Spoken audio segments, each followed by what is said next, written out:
दर्शक नमस्कार। आज म पहिलोपटक बच्चाको कपाल काट्दा दिन कसरी जुराउने भनेर लिएर उपस्थित भएको छु। दिन जुराउँदा हामीले ध्यान दिनुपर्ने धेरै कुराहरू छन्। मैले यहाँ 12वटा पोइन्ट लिएर उपस्थित भएको छु। त्यसमा पहिलो नम्बरमा वर्ष। बच्चाको कपाल काट्ने बेलामा अर्थात् मुण्डन गर्ने बेलामा चुडा कर्मको समय अति ध्यान दिनुपर्ने हुन्छ। समय, तिथि, मिति, वर्ष आदि ध्यान दिनुपर्ने हुन्छ। त्यसमा पहिलो कुरो त वर्ष विषम पर्नुपर्छ। विषम वर्ष अर्थात् जोर होइन बिजोर भनेर बुझ्नुपर्ने हुन्छ। पहिलो वर्ष, तेस्रो वर्ष, पाँचौं वर्ष यसरी विषम वर्ष पार्ने, जोरमा नकाट्ने। त्यस्तो गर्दै फेरि तिथि हेर्नुपर्ने हुन्छ। तिथि हेर्दा छोड्न पर्ने केही छन्। छोड्ने तिथिहरूमा औँसी, प्रतिपदा, खष्टी, चौथी, अष्टमी, द्वादशी, नवमी, चतुर्दशी र पूर्णिमा तिथि छोड्ने। यी तिथिमा कपाल काट्नु भएन। त्यस्तै गरेर कोही महिना पनि छोड्नु पर्ने हुन्छ। महिनामा एउटा चैत महिना छोड्नुपर्छ। उत्तरायण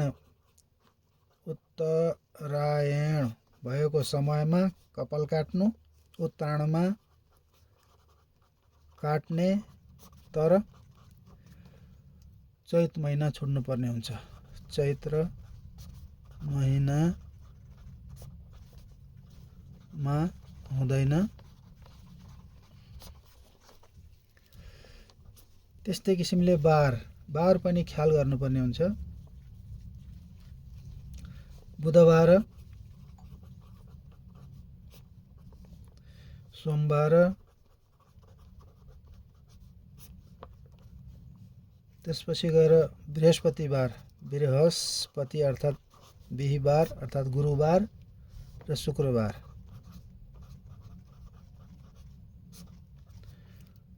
पारेर कपाल काट्ने र चन्द्रमा विचार गर्नुपर्ने हुन्छ। कपाल काट्ने व्यक्तिको चन्द्रमा विचार गर्दा आफ्नो राशिबाट अर्थात् त्यो कपाल काट्ने व्यक्तिको राशिबाट विचार गर्नुपर्छ। आफ्नो राशिलाई लग्नमा नपार्ने, अर्थात् त्यो दिन कुन राशि छन्, त्यो जन्म राशि चन्द्रमा जुन दिन छन् त्यो दिन कपाल नकाट्ने। त्यसलाई कसरी बुझौँ? जन्म राशिमा चन्द्रमा नपार्ने। जन्म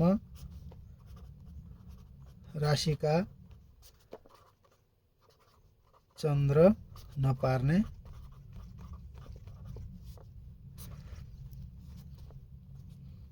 र 8औं राशि आफ्नो राशिबाट गन्दै गएर 8औं राशि कुन आउँछ त्यो राशिको दिनमा पनि नपार्ने। 8औं राशि पनि नपार्ने, त्यो छुट्याउनु पर्ने हुन्छ। 8औं राशि नपार्ने। जन्म महिना नपार्ने। जुन महिनामा जन्म भएको छ त्यो जन्म महिनामा कपाल काट्नु हुँदैन। यसलाई पनि विचार गर्नुपर्ने हुन्छ। नक्षत्र पनि विचार गर्नुपर्छ। अन्तमा गएर नक्षत्रहरूमा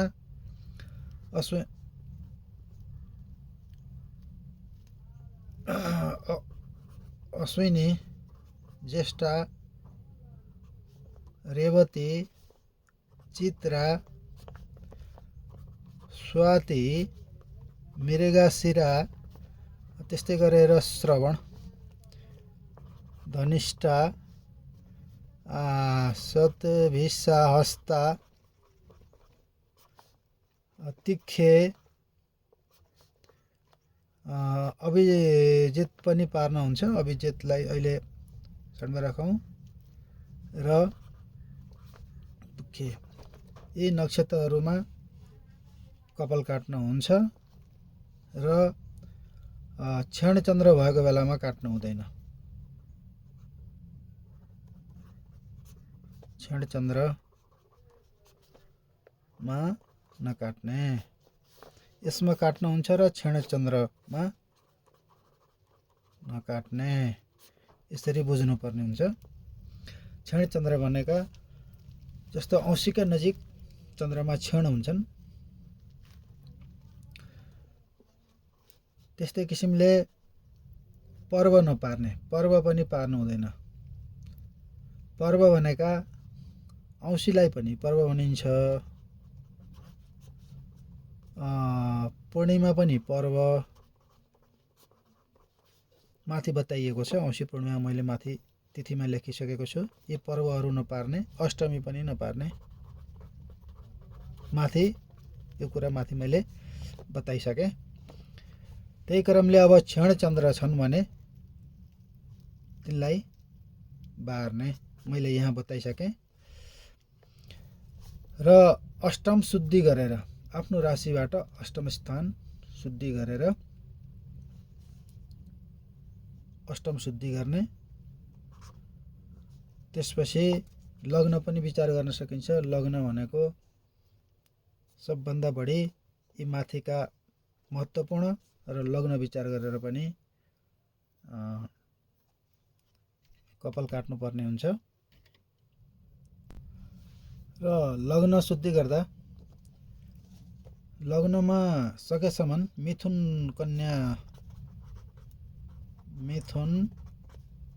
र कन्या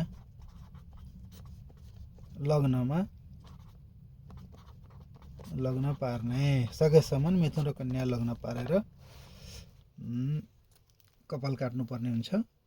अब अष्टम शुद्धि भनेको 8औं भावमा कुनै पनि ग्रह नभएको अवस्था पार्ने।